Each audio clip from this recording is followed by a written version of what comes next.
Hello, it's Karen Burniston here with an assembly video for one of our die sets. This is die number 1249, The Witch and Cauldron, and you can check out all of our die designs at karenburniston.com. This set is jam-packed full of pieces. There are 20 of them, and they combine to make a witch and a broomstick and a cauldron full of icky stuff. And you can, of course, use all of those pieces in different ways for different poses, for the witch, for different concoctions that are brewing in the cauldron.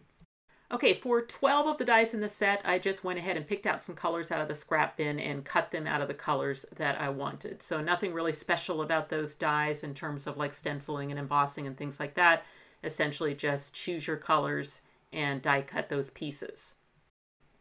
There are 6 dies in the set that I really like to do the embossing and stenciling on. And so that's this piece here, which doubles as both the witch's hair, I did that already, and the fire. And I really love the way that looks when you emboss and stencil it.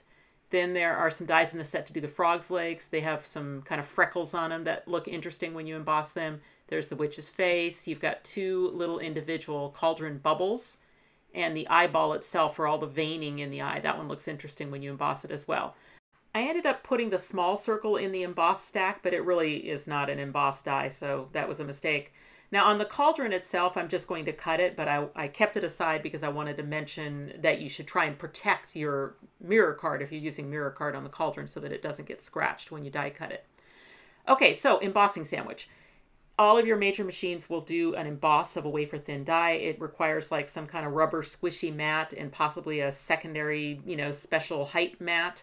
With the Spellbinders machines, the embossing sandwich comes with the machine. With some of the other machines, you buy those pieces separately. So just check with your die machine's manufacturer about how do you emboss a wafer-thin die. So the emboss step pushes the paper up through the die and gives you some raised surfaces, but it does not cut.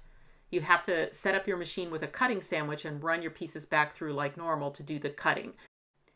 And since I now have a cutting sandwich in my machine, I will go ahead and add the cauldron. But what I want to do, since I'm using mirror card, is I want to protect that mirror card surface from any scratches in my upper cutting pad. So I'll do that by just adding a scrap of any other color or type of cardstock over the top so that I'm cutting through both layers and that hopefully the top layer, the white, will absorb any scratches from the cutting pad. So that's just a good idea if you're using a mirror cardstock, especially if you have really scratched cutting pads. With the witch's face, doing the emboss actually pushes the eyes and the mouth up into the die and makes it easier to stencil. But before I stencil, I'm going to add a little bit of ink to the nose. And the way I'm going to do that is just slide a Post-it note or a scrap of paper behind the nose so that I can ink it, and the ink will be reserved for just the nose area. And then I can go around the perimeter with that same green ink. So you can see that the eyes and the mouth have been embossed, but they haven't been colored in yet. So I'm going to put the piece back in the die again to use it as a stencil. And for the eyes, I'm going to stencil with a black pen. And then I'm going to switch to a red pen for the mouth. My favorite pens for stenciling our dies are Staedtler Triplus fine liners, and they come in a variety of colors. And then one last little detail, I'm going to take a white gel pen and just add a little dot of white in the eyes themselves, just to give it that catch light. Okay, once her face is styled, then I'm ready to add that to her hair. So location on that is just kind of anywhere that you like. So a little bit of glue on the hair itself, where the face is going to cover it. And then just put the face down into that glue. And like I said, you can tilt it, you can have her looking straight on, you can have her, nodding down, it's whatever you like. Then the next piece that I'll add on is the hat. I'm using glue for assembly. My favorite is LINECO neutral pH adhesive in my fine tip bottle. We do sell both of those items on our website. And with the hat, I've also used the black mirror card. And then there are 2 embellishments that fit the hat. There is a hat band and there is a buckle. And the buckle is basically just a frame that will fit over the top of the hat band and give you the illusion of a buckle. You don't actually have to slide the hat band through the buckle. The hair die is also the fire die, so I've already embossed it and now I'm going to use it as a stencil with a blending tool and some ink. So you can use those stencil features with pens or you can use them with ink. If you do use your dies with ink, my suggestion is just squirt them with water and wipe them off with a rag. You don't need any kind of chemicals or anything, but you don't really want to leave your ink sitting on that die because then the next time you run it through your machine, it's going to come off on your cutting pad. I find that when I'm using this piece as fire, I like to just take my scissors and cut off the bottom so that it's flat on the bottom, and that I think just makes it look a little bit more fire-like.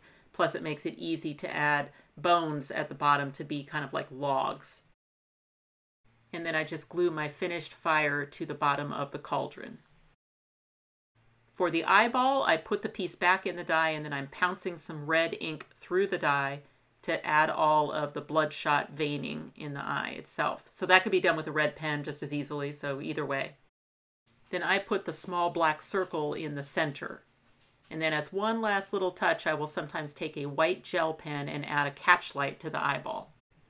For the frog's legs, there is a stencil feature to add those kind of freckles to the frog's legs. Those could be done maybe in a little bit darker green color, or you could go through with a white gel pen. And then I also use a white gel pen in the stencil feature for the cauldron bubbles.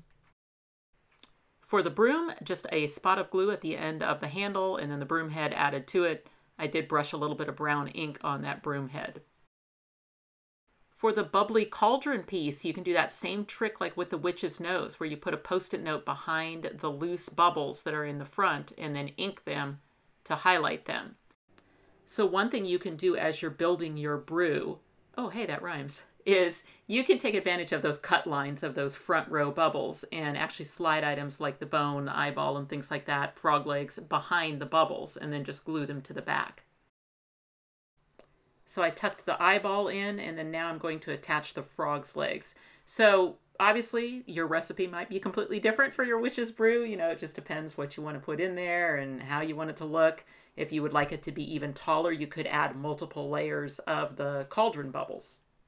But once you get your brew to your liking, then you just glue it up behind the cauldron. And then the last little touch is I will add those individual bubbles to the front of the cauldron. For assembling the witch, of course, you have choices as to what kind of pose that you put her in. So she can be standing. If she's maybe next to the cauldron, she can hold her broom. If you would like to have her riding the broom and you need some little bit of leg, you can use the hat band for that. That's what I did for that little bit of leg that was showing between the boots and her dress. Okay, so the first thing I'm going to do is attach her chin to the dress.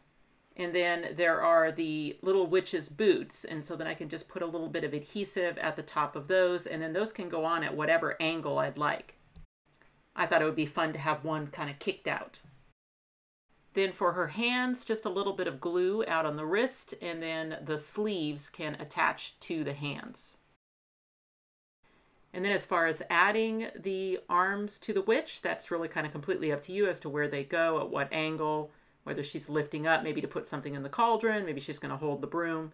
So just however you like, and of course that can change on a case-by-case basis. So I'm going to have her holding the broom in her right hand and lifting something into the cauldron with her left. Now here's an idea if you would like her to have buttons on her dress. You can use the stencil feature from the face die to add a couple of buttons just spaced out along the dress. So I'm just going to lay that die down over her dress and then just use a pen to stencil on some buttons. And then I think I'm going to use my pen and kind of fill in the center of those buttons as well. And then my last little step will be to put the spider in her hand like she's lifting it up into the cauldron. So that is the assembly of the witch and cauldron. She is now ready for a project. If you'd like to have her riding the broom, my suggestion is to use 2 broomsticks. So with a single broomstick, she's not going to have much to hold on to, but if you add a second broomstick, then she can hold on to it. One of our new pop-ups is our stocking pop-up, and it includes a very generic 2-part mechanism that will lift something up and out of the stocking. But then that can be traded out for anything else, including the witch and cauldron. So if you'd like to have your brew coming up and out on a pop-up, you can definitely look into that stocking pop-up. Here's another idea using the witch and cauldron on the mechanism from the stocking pop-up. And you can see that it also animates the greeting for this card. Another really great generic mechanism for use with the witch and cauldron would be our Rockin rectangle pop-up. And you can see that here on this fall-themed card where the cauldron is just filled with pumpkins and the broom is just used as fall decor. And you really could fill that cauldron with anything and use it year-round. I love to end assembly videos with some great inspiration by our talented design team. Here's a Halloween card by Sandy Diller using the stocking pop-up with the witch and cauldron, and I like how she has the witch rising up from behind the spooky scene. And then for this top fold card by Sue Small Kreider, she used 2 of the mechanisms from the stocking pop-up so that she has those little slide-out pumpkins, and then animated the witch and cauldron using a pop stand die, and I like how she decorated both sides. And notice how well the small Hocus Pocus from our small script Halloween die set fits on the edges of that mechanism. Here's another card by Sue, and I like how she's using all of those independent pieces out of the cauldron set on the front of this Hocus Pocus swirl card front. And the inside she has the witch on a BAM box using our new oven pop-up. Frances Byrne made this great Halloween card, mixing the witch and cauldron with the Happy Halloween from our new small script, and then she's also got the new Halloween borders used on this card. Lois Bach also combined the new Halloween borders with the witch and cauldron set, plus the small script Halloween on this great card front. Jen Webster used our Spiders pattern plate for the background of her card front, along with some of those new borders. And then inside she created a wonderful scene using the witch and cauldron with the Pop and Swap die set. And look at how she styled that eyeball. Another great Halloween card front by Lois Bach using the witch and the new Halloween borders and the small script. Suzanne Smith made a Hogwarts-inspired birthday card using the cauldron, and she also used one on the inside animated using the stocking pop-up. And then finally, Nikki Foden with a witch inside her Hansel and Gretel oven card. The Witch and Cauldron die set is available now at a lot of your favorite local and online retailers, as well as from our website, KarenBurniston.com. Thanks for watching. If you click on the website link, you'll go to KarenBurniston.com, where you can purchase these dies as well as find links to our other social media accounts. You can subscribe to this YouTube channel and check out some of my other videos. Thanks so much for watching, and I'll see you next time.